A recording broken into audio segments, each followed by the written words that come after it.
Bonjour à toutes et bonjour à tous et très heureux de vous rejoindre pour ce nouveau numéro de Bonsoir le Béarn, juste avant le week-end. Ce soir, un invité qui va nous parler économie. Nous allons faire le point avec lui sur l'actualité qui touche les cafetiers, les restaurateurs, les professionnels également du milieu de la nuit, les professionnels de l'hôtellerie. C'est le président de l'UMIH, Yves Larouture, qui va nous rejoindre dans quelques petites minutes. Ensuite, chers amis, pendant tout le long du week-end, je vous invite à jouer à notre jeu, celui de la cagnotte, autrement baptisé le mur de la chance. Vous avez, vous le savez, dorénavant deux façons de jouer avec nous, et ce, quelle que soit l'heure à laquelle vous suivez ce replay sur Facebook, sur pau.fr, sur lachaînelocale.tv ou bien sur le sillon.info. Soit vous vous connectez sur le site de lachaînelocale.tv, soit vous vous connectez sur la page Facebook de la chaîne locale. Et là, immédiatement, vous tentez de gagner l'un des 120 cadeaux mis en jeu durant tout le long de l'été, avec en particulier une cagnotte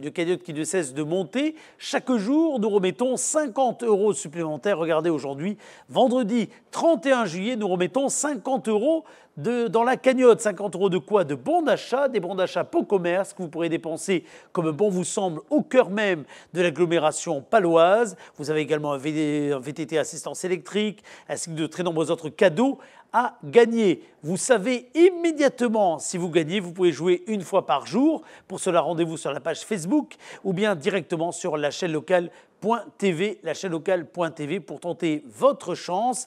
Et le jour où vous jouez, vous gagnez le montant de la cagnotte. Chaque jour, nous rajoutons 50 € de plus. Si vous jouez par exemple aujourd'hui, sachez que la cagnotte est à 200 €. 200 € aujourd'hui, vendredi 31 juillet. Mais je vous donne cela qu'à titre indicatif parce que peut-être que vous avez suivi ce replay dans 2-3 jours et que le montant de la cagnotte aura augmenté chaque jour. Nous rajoutons 50 € d'achat. Voici l'invité du jour. Il est le représentant des professionnels donc de l'hôtellerie et de la restauration. Yves Larouture nous rejoint dans quelques instants.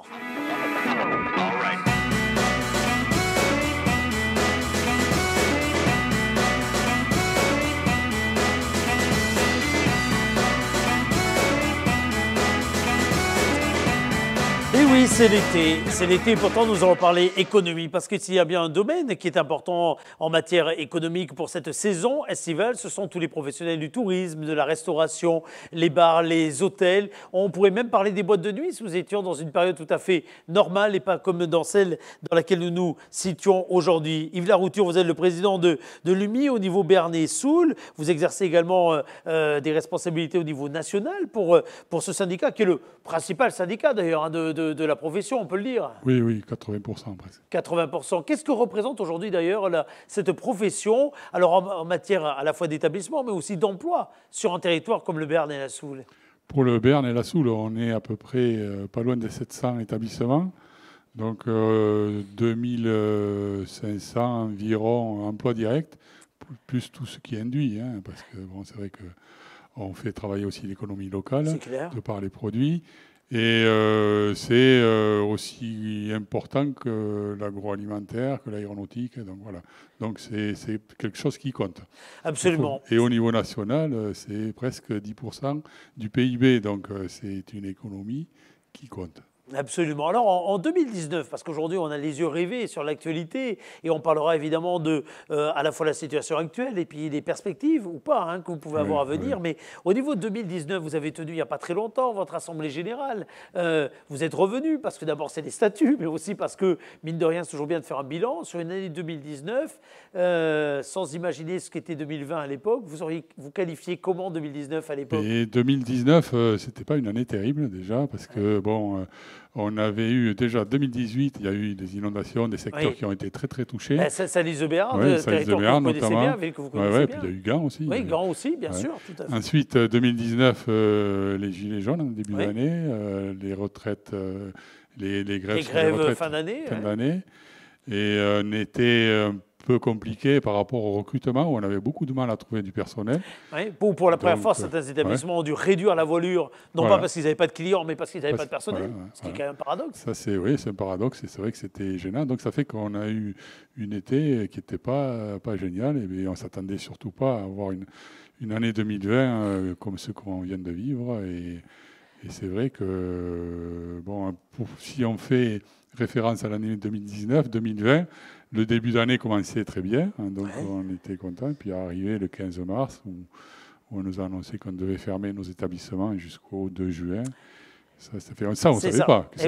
En tout cas, vous ne saviez pas que c'était du juin. Et le jour où vous avez appris qu'il fallait fermer, j'ai presque envie de dire le soir, c'était pour 2 heures après. Ça a été un truc inédit, totalement fou. Et oui, avec des stocks, avec des stocks, du personnel, des pour contrats. Moi, par exemple, personnellement, le lendemain, j'avais mon restaurant qui était complet le dimanche. J'ai dû tout mettre à la poubelle parce que nous, on travaille exclusivement des produits frais, donc on n'a pas pu reconditionner. Donc voilà, c'est vrai que on aurait peut-être pu nous laisser faire le dimanche, mais enfin bon, c'est des mesures d'urgence. Et ce qu'on demandait surtout pour la reprise, c'est qu'on ne nous l'annonce pas la veille. Et qu'est-ce qui s'est passé ? Ça a failli être ça. C'était l'avant-veille. On l'a su 3 jours avant. 2-3 jours avant. C'est ça. Voilà. Exactement. Avec des protocoles qui ont été mis en place, avec une profession qui a dû à la fois former les collaborateurs pour leur propre protection d'abord, et puis former les collaborateurs pour les clients. Quelle remise en cause de ce qui fait finalement l'esprit même de la restauration à la française, c'est-à-dire des lieux de partage, des lieux ouverts, des lieux d'échange. Voilà, oui, donc on a dû faire, parce qu'on nous avait annoncé un protocole très très compliqué, difficile à mettre en œuvre dans nos établissements. Donc on a travaillé avec les ministères, et c'est là qu'on se rend compte que d'être réunis à un syndicat, ça vaut vraiment la peine. C'est dans ces moments-là qu'on se rend compte. Dans ces moments-là, beaucoup de gens se sont rendus compte que finalement, l'UMI, ça servait à quelque chose. Donc on a renégocié des protocoles qui pouvaient à peu près tenir la route. Et c'est vrai que pour les gens qui ont des établissements suffisamment grands, ça pose moins de problèmes avec les distanciations, les mesures de nettoyage et tout ça. Sincèrement, dans nos établissements, on est déjà habitué à faire du nettoyage, de l'hygiène, des choses comme ça. Donc ça, c'était pas trop lourd. Après, le port du masque, c'est pas facile à vivre, surtout en cuisine. Mais les distanciations, après, ça a été revu le 2 juin. Donc là, maintenant, c'est à peu près convenable. On peut recevoir des groupes jusqu'à... Oui, quand les groupes sont constitués, on peut les rapprocher. Donc c'est assez souple. Mais par contre, pour des activités comme les traiteurs, par exemple, ça c'est... qui reçoivent dans les lieux publics, ça c'est... Personne n'ose donner... C'est ça, personne n'ose donner quelconque ordre de consigne, etc. Parce qu'ils ont peur justement des conséquences et des responsabilités après. Et même chose pour les patrons.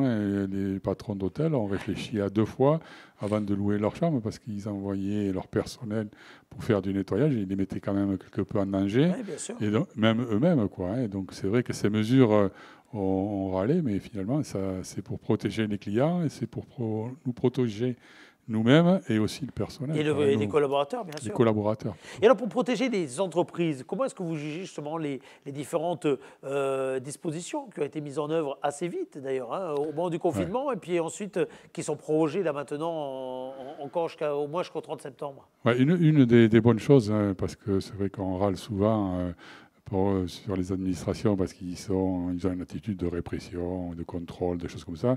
Là, pour le coup, dans cette période, ils ont été à côté de nous, et ils ont été de bons conseils, ils nous ont bien aidés. Et c'est vrai que quand on avait des difficultés, ils nous accompagnaient. Donc, jusqu'à maintenant, on peut dire que les administrations, aussi bien la directe que la DGFiP, que la préfecture, que tout le monde y a mis du sien. Et on a vraiment travaillé main dans la main et on avait une réponse et une attitude qui était très positive. Et ça, c'est peut-être un bien pour que faire repartir l'économie. Oui. C'est comme ça qu'il faut faire et non pas faire systématiquement de la répression ou des contrôles ou des choses comme ça. Avec des dispositifs également au niveau de l'État, en matière de l'activité partielle ou autre, qui ont été prolongés pour ce secteur-là, comme pour d'autres. L'événementiel en fait partie, etc. Parce que c'était nécessaire. Cela dit, ça va empêcher la casse véritablement dans la profession? Oui, parce qu'on a évalué à peu près à 30% d'entreprises qui allaient ou déposer le bilan ou arrêter de fonctionner.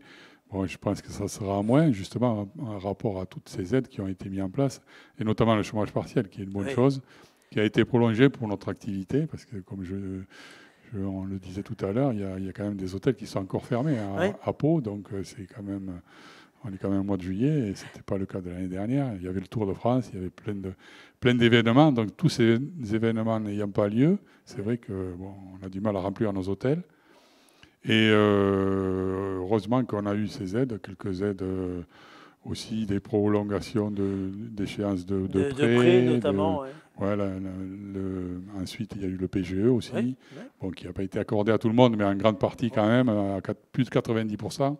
Donc c'est une bonne chose, mais bon, c'est quand même des reports. Les charges, c'est des reports. Il faut bien se dire qu'à un moment donné, il va falloir se trouver la trésorerie, à la fois pour assumer ce qui était déjà les prix traditionnels, et puis maintenant c'est nouveau, ces reports-là.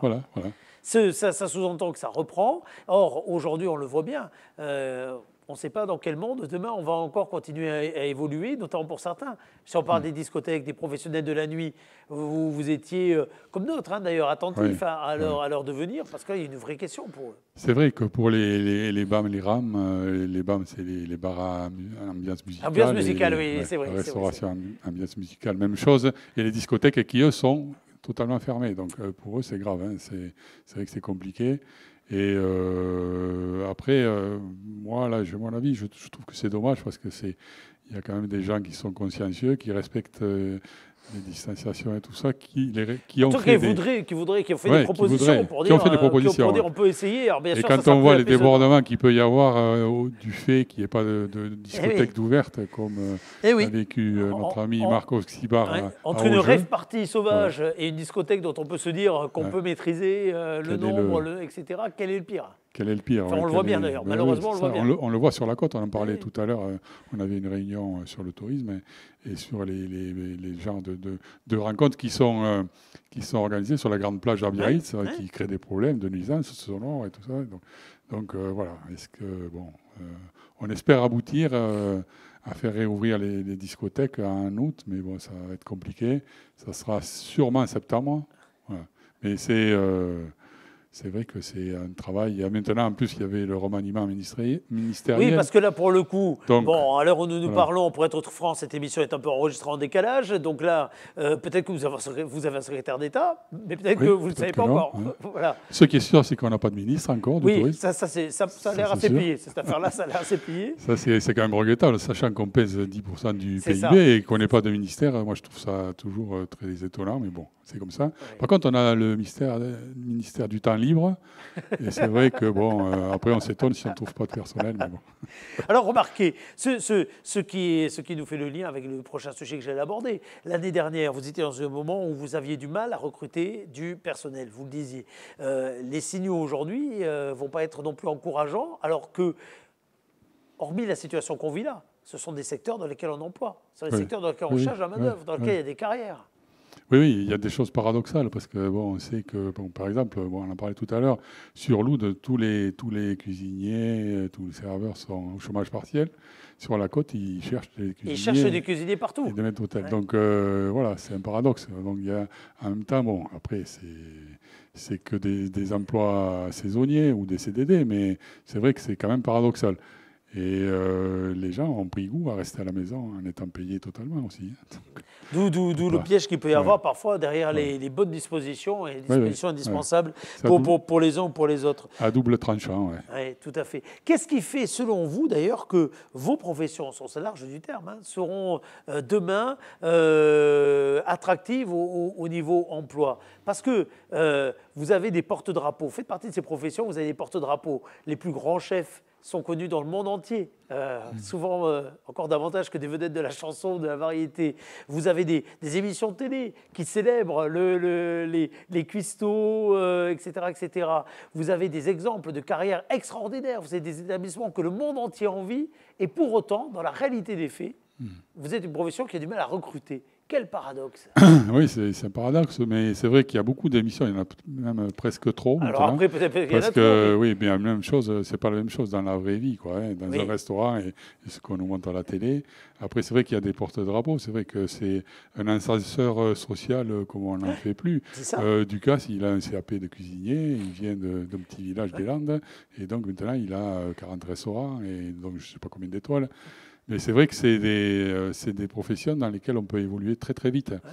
Mais à côté de ça, on a par exemple les métiers de serveurs qui ne sont pas valorisés. Et c'est vrai qu'on a du mal à trouver des serveurs parce que déjà le mot serveur. Déjà le mot serveur, au niveau servitude. Maître d'hôtel, il faudrait trouver autre chose.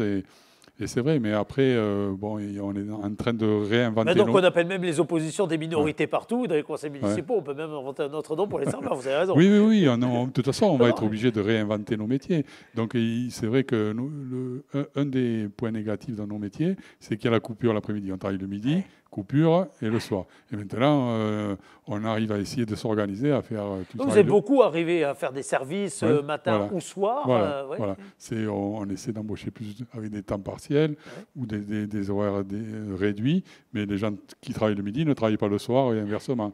Donc il faut essayer de s'organiser comme ça. Et puis voilà. Et puis de toute façon, il faut qu'on se réadapte. Et c'est vrai que l'hôtellerie-restauration, au moins le métier de cuisinier d'il y a 30 ans, n'a rien à voir avec celui d'aujourd'hui.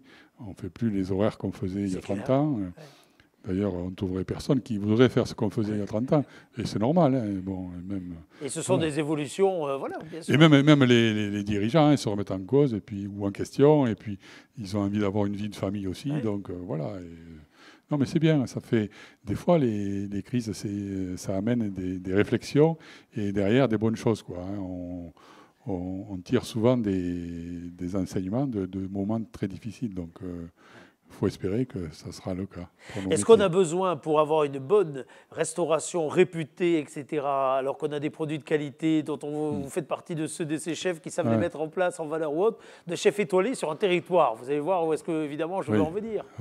Oui, donc alors, il y a les chefs étoilés, c'est vrai qu'on fantasme tous sur les étoiles, mais il y a encore des gens qui disent... Il y a des bons professionnels, et notamment le titre de maître restaurateur, qui est un titre qui n'est pas vraiment connu, et qui est un titre qui est le seul qui est délivré par l'administration, où il y a une charte à respecter. Mais ce qu'il y a de bien dans ce titre-là, on reconnaît le cuisinier. C'est-à-dire qu'un restaurateur ouvrier, c'est pas péjoratif, qui sert des repas du menu du jour, peut être maître restaurateur aussi bien qu'un étoilé.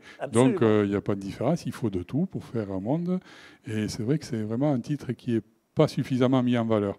Parce que là, c'est vraiment le savoir-faire du cuisinier et surtout sa façon de travailler, et notamment les produits locaux, les circuits courts et les produits frais. Bon, c'est ça le corps de métier de cuisinier, le corps de métier de cuisinier. Parce que, je vous pose cette question, parce qu'aujourd'hui on est dans une période où on a des touristes, etc. Et certains continuent encore à chercher les chefs étoilés. Alors que d'aucuns, quand ils repartent de ce territoire, disent mais qu'est-ce qu'on a bien mangé, qu'est-ce qu'on a mangé, des produits de qualité. Tiens, on a rencontré un tel ou un tel, c'est fabuleux ce qu'il nous a proposé, les cuisines sont ouvertes. En plus, on est dans un territoire... on a un paquet de très bons restos. On n'a peut-être pas d'étoiles, mais on a un paquet de très bons restos. Puis on a un paquet de bons producteurs. Oui, absolument. Et c'est vrai que nous, on a la chance d'avoir un territoire béni des dieux, parce qu'on a tout ce qu'il faut. Oui, c'est ça, l'agneau de lait, évidemment, vous allez le chercher. De l'huile au sel, au piment, aux agneaux, même sur le poisson, il faut aller jusqu'à Saint-Jean. Oui, mais c'est bon, pas loin, donc il y a quand même des truites et des saumons qui remontent le Gave. Même s'ils ne sont pas très nombreux. Non, mais je pose cette question parce qu'en effet, dans l'attractivité de ce territoire, incontestablement, le savoir bien manger doit en faire partie. Oui, bien sûr, oui. Et puis, on travaille beaucoup sur le produit, et puis c'est vrai qu'on n'a pas d'étoilés. Mais il y a des étoilés en devenir, et puis c'est sûr que faut laisser faire. Et je pense qu'il y a de très bons restos. En plus, on a une façon d'accueillir les gens. Je pense que quand les gens viennent une fois dans le Béarn, ils reviennent parce qu'ils se disent on a des valeurs quand même. On n'a pas la notoriété, tout à fait, du Béarn. Tout à fait, je dirais. Mais c'est vrai que... Et puis les restaurateurs, nous, on est aussi des ambassadeurs des produits locaux. Et on est en train d'y travailler, justement, les partenariats avec les producteurs, la Chambre d'agriculture, la Chambre de commerce, les consulaires. Il faut vraiment qu'on travaille main dans la main. Et nous, on a tout intérêt à avoir des bons produits. Et les producteurs ont tout intérêt à avoir des gens qui mettent en valeur leurs produits. C'est clair. Voilà, et donc c'est en train de se faire. Et on travaille sur quelques produits, et notamment sur la blonde d'Aquitaine, là, actuellement, qu'on va essayer de mettre en valeur. Et voilà. Ce qui, ma foi, est de bonne chose. Vous avez les 20 ans de l'IGP foie gras aussi cette année, là, 20 ans de l'IGP ou autre. Autant d'occasions de célébrer le jambon de Bayonne, évidemment, et le sel de Saint-Lizebert, si je ne vous en parle pas. Et si je ne vous en parle pas, ça ne va pas aller. Vous avez les premières réservations du soir, qui tombent sur votre téléphone au moment où nous parlons. Ah ben, c'est bien, c'est bon signe.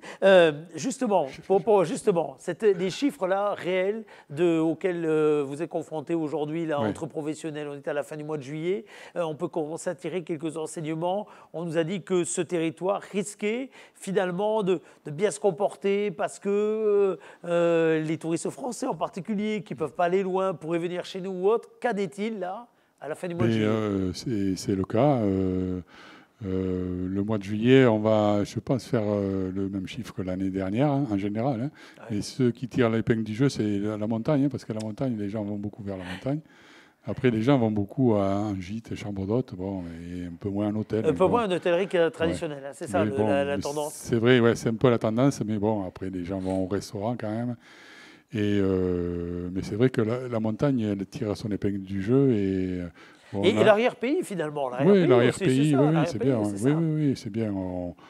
Puis en plus, quand vous dites qu'on a des gens du territoire, moi, hier soir, j'avais des gens de Moléon qui ont couché à l'hôtel et qui ont passé une nuit. Donc, et sachant que, comme tout le monde ne le sait pas, on va resituer votre hôtel, dont on va se dire que géographiquement, de Moléon, c'est l'autre bout du monde. Ouais, c'est à 50 km. Au moins. Ou 40. Voilà, c'est ça. Non, mais voilà, ça, c'est juste un exemple. C'est anecdotique. Mais enfin, j'ai souvent des gens de Pau, de voyage. Ouais. Donc, c'est vrai, ça se confirme, ce que vous dites. Et en plus, il faut dire que le département a mis des fonds aussi. Oui. Ils ont mis 1 million d'euros sur la table, et notamment avec... Il y avait un retour sur investissement. Alors, en plus, c'est avec une mécanique qui est très directe, qui est très tiroir-caisse. C'est ça qui est chouette. C'est ça, c'est 1 million, ils vont revenir dans l'économie locale. Et ensuite, il y a eu notamment le repos des héros, là, qui a été une très très bonne chose, qui est en train de se refaire partout en France. Et après 64 dans le 64, donc c'est des bonnes choses. Il y aura une campagne publicitaire au mois de septembre, qui est encore, parce qu'on a souvent été indiens ici. C'est vrai que septembre, octobre sont des belles saisons. Et c'est vrai que c'est là qu'il faut faire venir les gens. Et voilà, donc on a bon espoir quand même. Et vous gardez le moral, en tout cas, la profession, vous gardez le moral. Si le corona ne réapparaît pas, ça devrait le faire. En tout cas, pour que le virus ne réapparaisse pas, on a bien senti dans les injonctions que c'était aussi la responsabilité des uns des autres, alors des consommateurs, des professionnels. Il faut garder des habitudes, des gestes barrières. On parlait du masque tout à l'heure. Oui. Je sais que c'est compliqué pour la profession que vous représentez parfois d'être confronté à des personnes qui, parce qu'elles l'ont oublié, parce qu'elles n'ont plus envie à certaines heures ou autres, ne le mettent pas. Ça demande aussi une forme de pédagogie que vous n'étiez pas habitué à faire. Absolument, parce que si je vous dis que c'était compliqué de garder le masque en cuisine et même en service quand il fait chaud, mais c'était compliqué de faire mettre le masque aux gens, parce que les gens arrivaient, moi j'ai même vu des gens qui sont repartis, parce que je les obligeais à mettre le masque. Donc c'est bien que ce soit clarifié, que tout le monde soit obligé de le mettre, comme ça on ne sera pas obligé de faire la police, parce qu'il vaut mieux qu'on fasse la cuisine qu'à la police. Que refermer si jamais il fallait refermer. Vous faites partie, je le disais, de l'UMI au niveau national, alors même si votre responsabilité est plus celle des saisonniers, en particulier, vous faites partie de ceux qui ont été consultés. Alors je dis vous, mais l'UMI en général, s'il devait y avoir un plan de reconfinement, s'il devait y avoir une deuxième vague, il y a des scénarios qui ont été mis sur la table pour des professionnels, avec des professionnels. Oui, on est concerté, mais enfin, on ne demande pas trop notre avis. La preuve, on nous a dit la veille, 3 heures avant, qu'on devait fermer. Et pourtant, on avait mais ça, c'était la première fois. C'était la première fois, mais en fait, j'ai peur que ça se renouvelle. D'accord. Mais c'est vrai que ils ont dit que ça serait plutôt pas global, mais par secteur, quoi. Donc, mais on espère toujours que ce soit pas le cas. Mais c'est vrai que on est un peu concerté, mais bon, pas tant que ça quand même. En tout cas. Et en plus, on ne sait pas comment vont réagir le nouveau gouvernement. Et ils viennent de changer, donc. Ça aussi, il y a eu les élections localement, il y a eu le changement de gouvernement, tout ça aussi, ça coince un peu le système. Quoi. Absolument, absolument. En tout cas, au cœur du système, ça a souvent été dit, il y a ces femmes, il y a ces hommes qui sont là au service, même si on remplit le mot serveur, mais au service, littéralement, à la fois des clients, des produits, des territoires, parce qu'on le répète très souvent d'ailleurs, quand on revient d'un lieu de vacances, tout compte. Il y a évidemment l'endroit où on a dormi, mais il y a aussi la façon dont on a été accueilli par le restaurateur, il y a les produits qu'on a mangés ou autres. Et aujourd'hui, en Béarn, est-ce qu'on peut dire que les professionnels que vous représentez mais vous avez conscience de cette responsabilité aussi, hein, qui est la vôtre d'être des ambassadeurs, des porte-drapeaux de ce territoire. Oui, bien sûr, on en a conscience et puis on fait tout pour. Mais c'est vrai que c'est pas tous les jours très, très facile. Mais nous, ce qu'on fait, on essaie au niveau du syndicat de former les gens, justement, dans les manières d'accueillir, dans les façons de traiter, justement, le protocole. On essaie de les aider. Et puis commercialement aussi, en marketing, en communication, et voilà. Donc, il faut les faire venir, mais quand ils sont là, il faut les accueillir aussi. Et il faut les nourrir comme il faut. Et moi, j'ai peur que... Parce que là, c'est vrai qu'on a fait beaucoup de promotion et de commercialisation. Et j'ai peur que... Enfin, j'ai peur, et j'aimerais bien que les gens arrivent en masse et qu'ils ne trouvent pas leur compte ou qu'ils ne trouvent pas à manger. Parce que, justement, on a des structures assez petite et peut-être pas de collaborateurs à mettre en face. Et donc, j'espère qu'on ne connaîtra pas ce qu'on a connu l'année dernière, obligé de refuser des gens et que les gens repartiront un petit peu fâchés de nos territoires parce qu'ils n'ont pas pu manger ou dormir.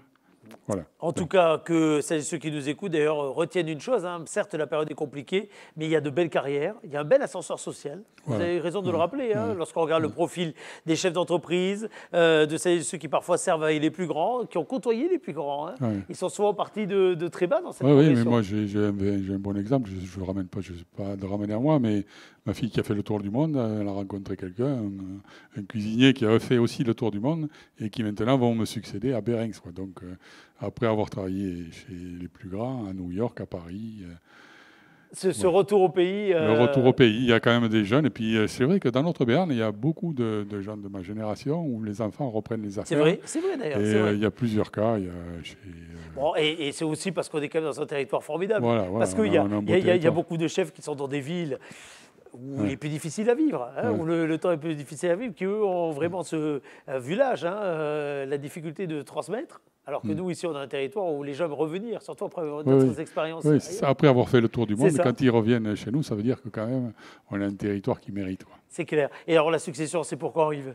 Et moi, c'est pour la fin de l'année, petit à petit. Voilà. Avec une belle transmission. En tout cas, c'est bien. Super. En tout cas, merci beaucoup d'être passé. Encore une fois, il faut transmettre tous les encouragements possibles à tous ces professionnels qui sont là, aux quatre coins de ce territoire, dans des endroits parfois grands, beaux, mais aussi dans les plus petits recoins, parce que les auberges qu'on a dans certaines villes veulent leur pesant d'or. Ouais. Mais moi, je suis très attaché à la ruralité. Donc, et puis, je dis, si on développe le tourisme rural, il faut qu'il y ait des structures susceptibles de recevoir les gens. Il ne faut pas que les gens aillent en ville dans le dortoir pour aller visiter la réserve plus tard. Donc, il vaut mieux qu'il y ait des entreprises dans les... Et puis, il vaut mieux essayer de soutenir et de faire vivre les entreprises existantes que de les laisser mourir et après pour refaire des multiples commerces. C'est clair. Ouais. Alors que là, la transmission, c'est un vrai enjeu, hein, ça dit votre profession de façon large. Je sais que vous avez mis votre mandat aussi sous ce signe-là, de la transmission, parce qu'il y a un vrai enjeu là-dessus. Ouais, la transmission, la formation aussi, c'est important. Et puis, il faut que dans nos entreprises, on forme des jeunes et qu'on leur donne le goût du métier. Et puis, voilà, ça aussi, c'est très, très important.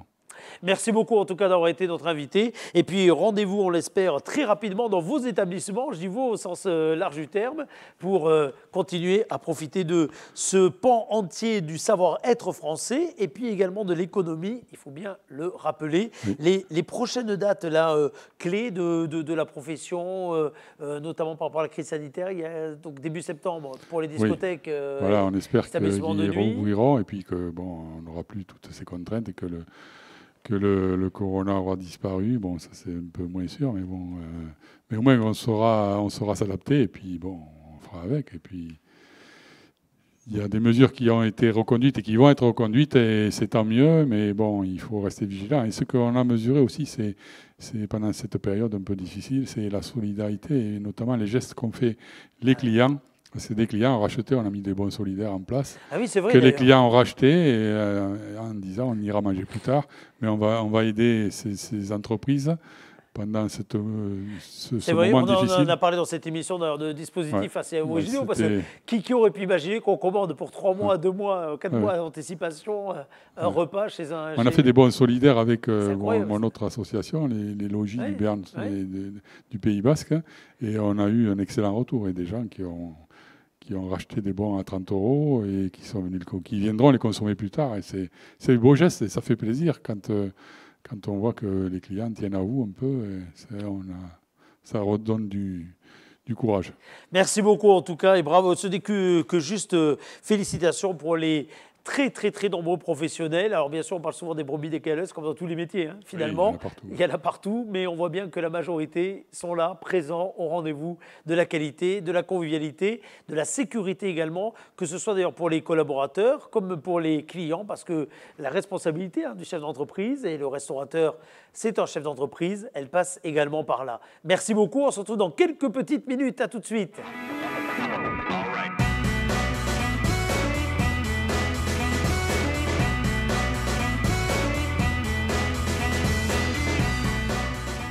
Il ne me reste plus qu'une chose à faire avant de vous quitter, celle de vous inviter à nous contacter soit par mail bonsoirleberne@gmail.com, soit par SMS au 06 44 63 07 14 06 44 63 07 14 et ce pour nous envoyer vos idées de sujets, vos idées également de reportages ou bien tout simplement nous parler d'une activité, d'une initiative qui est la vôtre. Vous serez toujours les bienvenus dans ces numéros de Bonsoir le Béarn quotidien et cet été, vous le savez, ces numéros sont plus particulièrement consacré à ce qui fait l'actualité loisirs, ce qui ne nous empêche pas régulièrement de parler également économie. Preuve un été, l'invité qui est avec nous tout à l'heure. Alors tout le long du week-end, je vous invite à jouer soit sur la chaîne locale.tv où vous retrouvez d'ailleurs tous les replays de toutes les émissions que nous avons réalisées cette semaine, soit sur la page Facebook de la chaîne locale. Allez-y, ce mur de la chance, qui vous le savez, notre jeu fil rouge et dont on va retrouver le détail de la dotation en guise de générique, vous permet entre autres de gagner 120 cadeaux. Vous pouvez jouer tous les jours d'ailleurs, quel que soit le moment auquel vous suivez ce replay. Enfin, c'est tenté qu'on soit dans l'été 2020. Si vous sortez les archives à la fin, je ne sais quelle année, 2060, c'est trop tard. C'est une vieille archive YouTube. Mais si vous cherchez à jouer maintenant, là, parce que vous êtes au cœur du mois d'août, vous pouvez le faire, sachez-le.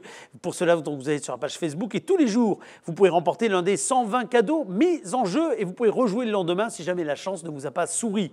Le mur de la chance qui contient, regardez, entre autres des activités à partager du côté du parc Aquasport situé en plein cœur de la ville de Pau. Ce parc Aquasport, en fait, à vrai dire, c'est à la jonction entre la ville de Pau et Bizanos, en tout cas aux portes de la ville. Ce parc Aquasport dont vous voyez ici quelques sublimes images qui vous attendent pour faire du canyoning, pour faire du rafting, pour faire de la bouée également tout le long de l'été. Vous pouvez gagner des activités du côté du stade d'eau vive en jouant donc au mur de la chance, comme cela va maintenant vous être résumé dans le générique de fin que voici. Je vous donne rendez-vous lundi à partir de 18h. Salut, bon week-end.